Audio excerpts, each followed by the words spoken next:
Good morning, and welcome back to another episode of Exploring the Metaverse with your host, Logo Solos. Today I'm going to be taking a look at one of my new obsessions. It's called LiquidLands.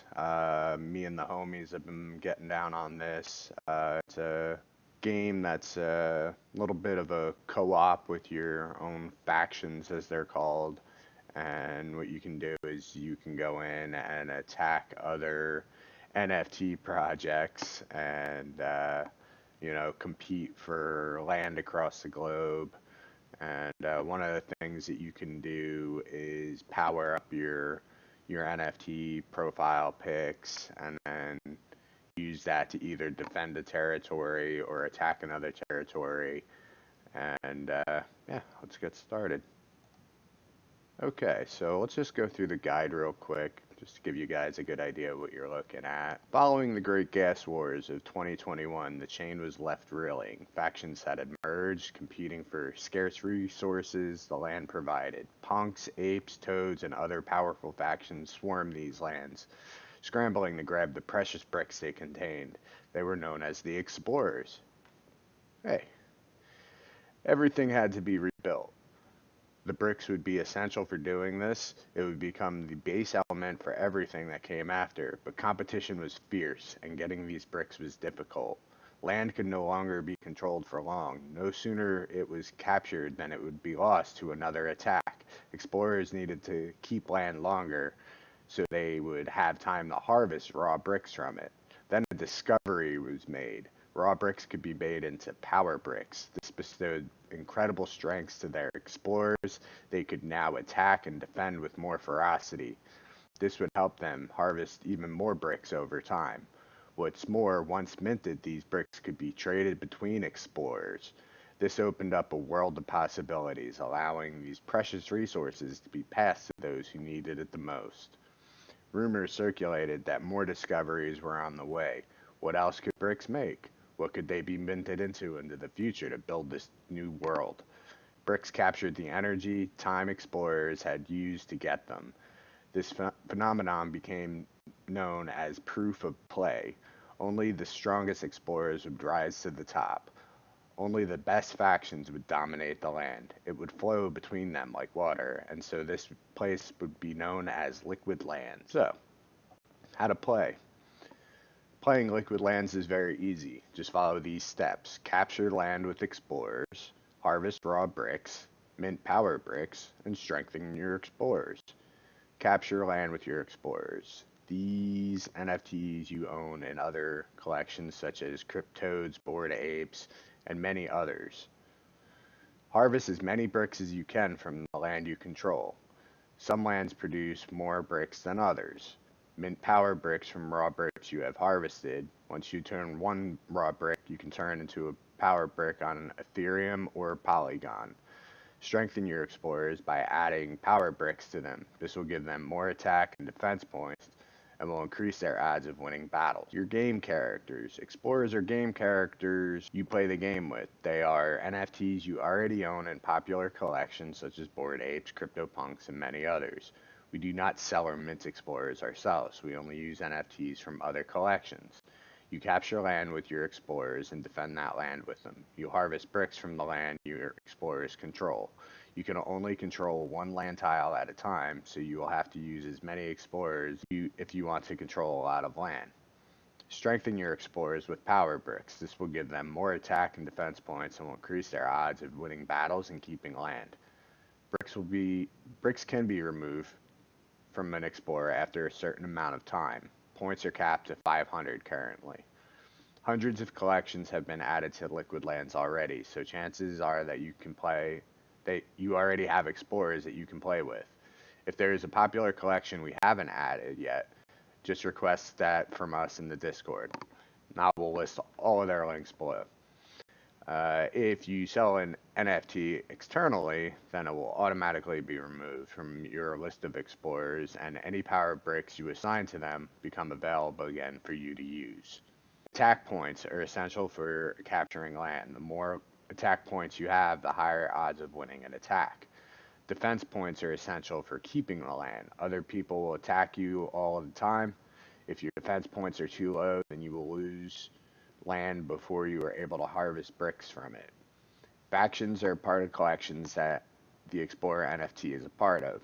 When your Explorer controls land and power bricks, then it improves the ranking of its faction.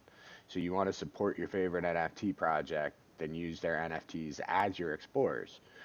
We focus on PFP collections for Explorers as we feel they are best suited for game characters. The one exception to this is Crypto Cities NFTs because they have a future role in the game evolution. So what they're talking about here is you can have your factions. So we got Homie G's, Pixel Glyphs, the Holy Ones, which I've done videos previously on as well. Pride Punks, Crypto T-Rex, Acclimated Mooncats, Crypto Kitties. There's a bunch in here. Crypto Bats. That's the Ozzy Osbourne one. Yeah, if you guys want to get involved, like I said, there's a way to add your project to this. It's a lot of fun. So this is the Homie G's. You pretty much control Europe at this point, and part of North Africa, much to the chagrin of the Holy Ones. They've been attacking the hell out of us. So, yeah, it's a lot of fun. Let me give you an idea how this actually works. So right now I have my homies, and they're at like 87% tax. So you get taxed at a higher rate the shorter you hold it. So the longer you hold a piece of land, the better it is for you. And like I said before, different pieces of land hold higher values. So if you have, say, a homie like this guy and he's got 5 defense points, you want to drop that guy on a spot or a tile that has a higher bricks per day. Yeah, so there's 2,700 plus land tiles on the map. But yeah, this one gives you 0.55641 bricks per day. So if you hold this for an entire 24 hours, you will get this amount minus the 10% tax, I believe, which goes to the owner of the brick itself. And then you can look all of this information up on the blockchain. If you click these links, it'll bring you to the different sites and stuff. So you can harvest your stuff, and then that'll tell you how much you'll actually get if you harvest at this particular time. So yeah, the idea is to kind of keep a low profile if you don't have a lot of defense points. So like these guys out here, they only have 0.06 bricks per day, but this guy only has 0 defense. So maybe it's not worth it for me to click on him and attack him when it's only going to give me 0.06 bricks per day. It's much more lucrative to try to keep something that gives a higher count if I actually have defense on my homie or PFP. So it looks like I lost some land. Oh no, somebody attacked my trippy ape. So this is that crypto cities that they were talking about. I only have 3 attacks left. So this goes up, you get 30 attacks per day, but they do drip towards you. So if it's 30 bricks a day, you get, I don't know what's the math on that, but 24 divided by 30. So you get about a little less than 1 brick per hour. So lost the attack, you had a 33% chance of winning. So they don't have any defense on there. Attack again, I lost because 1 in 3 chance. Probability was is that I Should have won, but I didn't. Oh well.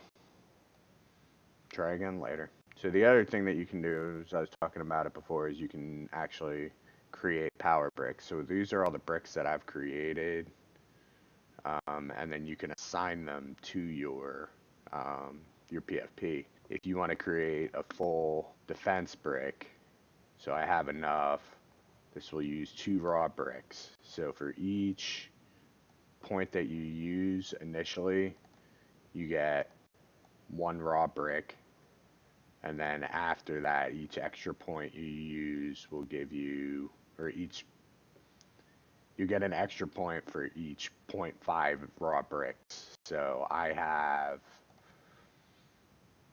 2.3. So at this point, I can get 3 points out of that. Um, 1 raw brick plus 2 half bricks gives you 3 points. So what I noticed is you can only have 1 point in at a time. So if you want to change it to a defense brick or an attack brick, you always have to have one in there. You can't just zero it out and then put all 3 in there. You have to zero that out and then click that. So um, I've pretty much just been sticking with defense bricks. I'm going to wait to actually hit another half of uh, raw bricks so I can mint 4 points before I mint that, but you get the idea. So then you click mint this, and then it gives you the option down here to either mint it on Ethereum or mint it on Polygon. If you want to do it on Polygon, you have to have Matic. And if you want to do it on the Ethereum blockchain, you obviously have to have Ethereum. I would recommend doing it on the Polygon blockchain if you can do that, because it'll be a lot cheaper, and then assign your bricks to your explorers. So let me show you how to do that. So right now I got 5 point brick in here and a 3 point brick in here. What you can do is you can subtract that brick and then add it to another homie. So if I wanted to add it here, now it shows up down here. Cool. So I'm actually going to put that back. And my homegirl over here. Boom. And there is a cooldown on that, so you can only do that once every 12 hours. So just be aware of that. The one thing is too is it'll show you the history on when your land was attacked. But you got to be careful with that, because it might not necessarily reflect who attacked you. So we've had instances of homie on homie violence because we thought somebody was attacking us from our own faction, because there's no way to really tell if so like somebody attacks you, right?